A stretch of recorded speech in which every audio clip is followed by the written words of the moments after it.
For most people, owning a PC comes with constant improvement and upgrading to get things perfect. There are loads of different hardware combinations available, which some people would prefer over others for their own specific needs. While the possibilities are endless, I'd like to point out one which I think most people sleep on, and I know for a fact that I have personally been sleeping on this one myself. Maybe you want a new GPU. By the way, these 50 series boxes look so good. Or maybe you'd want a new CPU. Or maybe you're even thinking about switching out your peripherals.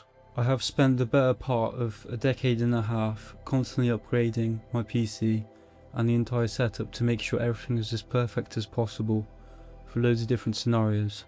The one I am guilty of overlooking the most though is monitors and displays, in particular OLED panels. I have always used IPS panels or TN panels in the past, and while they are alright, it does not quite suit the quality that you get with an OLED.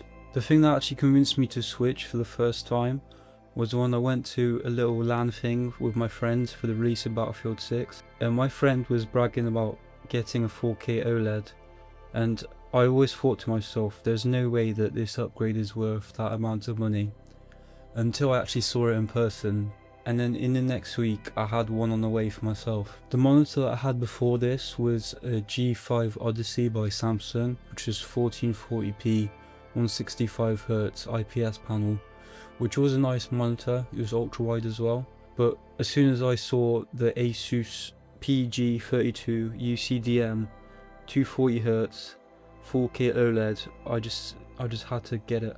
I know there are a lot of people that doubt the actual difference benefits that you get with an OLED, but I was one of these doubters at first, but as soon as I actually saw one in person, I was fully convinced. The screen itself has a glossy look, which I was a bit skeptical at first due to screen glare, but actually testing these, I have a clip here to show you a normal IPS panel and the glossy OLED. It's not actually that bad, and when you're actually playing something on the screen, you can't actually see glare a lot even in normal light. With OLED, each pixel is individually lit up, so the level of contrast and colours which you're able to achieve are absolutely incredible.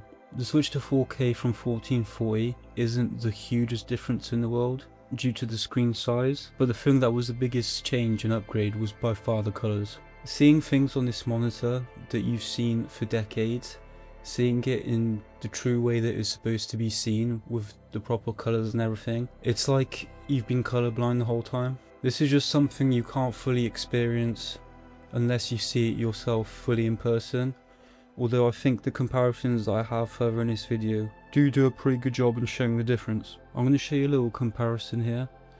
I'm going to have my OLED here, and I'm going to also have a 1080p Lenovo IPS. I'm going to set them both to 1080 to make the comparison slightly more fair. I have some Silent Hill F here on the screen, as you can see. Here's some gameplay of that. As you can see, there's a huge difference in colour. Even though the game's not that colourful, you can still see a huge difference in the colour depth, the contrast as well.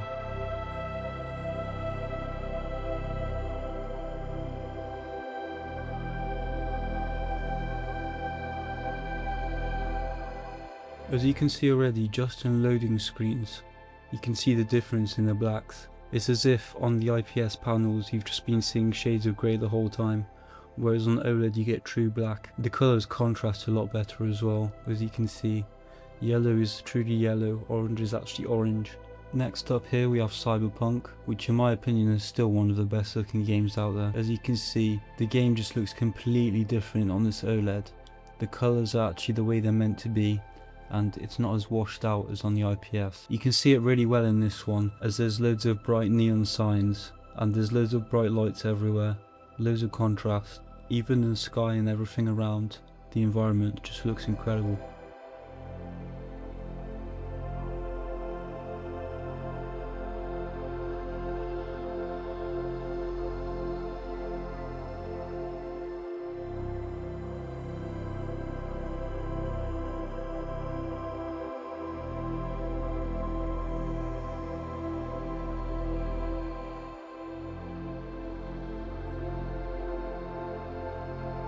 Next up here we have Battlefield 6.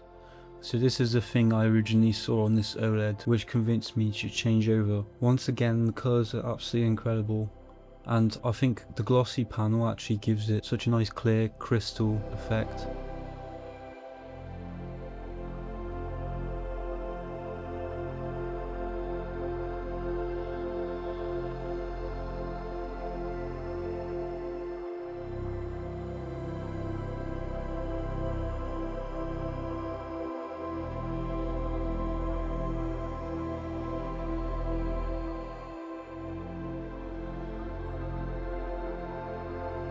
So here we have Skyrim here. You can see the difference here as well. This is what I mean, it just makes older games just look completely new. The thing that I've really enjoyed with this OLED is going back and actually trying older games, as you've been used to playing the same old games for decades and they've always looked the same.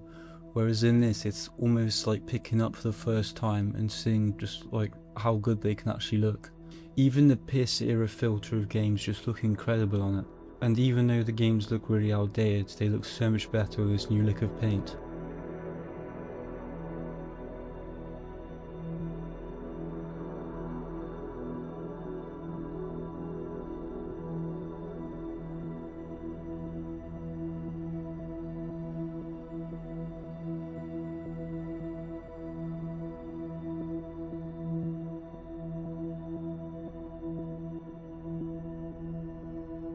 To talk about negatives here as well, OLED burn-in has always been an issue. If you have the same image on the screen for ages, the pixels will eventually burn in, which in turn means the image that was on the screen for the longest will be burnt into the monitor permanently, although this has sort of been alleviated by the fact that it has pixel cleaning.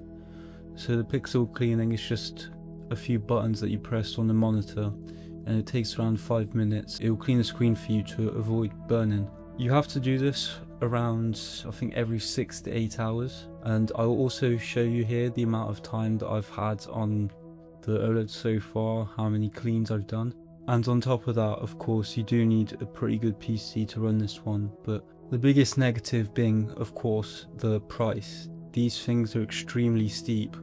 4K OLEDs, the one I have, the Asus of 240Hz, sits around £900 at the moment. I think the differences highlighted here do also apply to low resolution ones. You can get 1080 or 1440 OLED and they will still make a massive difference for a lot cheaper.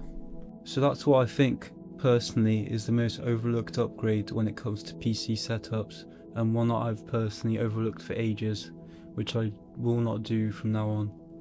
The one issue is, going forward, whenever you use somebody else's setup or sit in front of a computer that doesn't have an OLED, it does not look right at all.